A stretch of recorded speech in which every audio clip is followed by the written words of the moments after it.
Everyone, आज भने चाहिँ म चुकौनी बनाउन आँटेको छु। अनि यो चाहिँ बनाउनुलाई अति नै सजिलो अनि खानालाई पनि अति नै मिठो।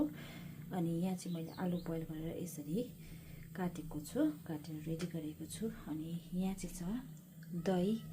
दहीमा चाहिँ मैले हल्का मसाला हालेको छु अनि धुलो खोर्सानी कम्ती मात्रामा अनि बिरे नुन हालेर चाहिँ मिक्स गरेको छु। अनि यसमा चाहिने कुरा भन्दामा चाहिँ यहाँ चाहिँ प्याज अनि धनियाँ हालेको छु। अनि यो मैले मिक्स गरेको दहीलाई चाहिँ अब यहाँ हाल्नेछु। अहिले भने चाहिँ मैले यो सानो प्यानमा चाहिँ तेल खराउँदैछु। अब यसमा चाहिँ मैले मेथी र लसुन चाहिँ झाल्नुपर्ने हुन्छ। अहिले भने चाहिँ मैले मेथी र लसुन चाहिँ हालिसकेको छु। अहिले भने चाहिँ रेडी भइसक्यो। साथी हो, हजुरहरू पनि ट्राई गर्नु होला। By by.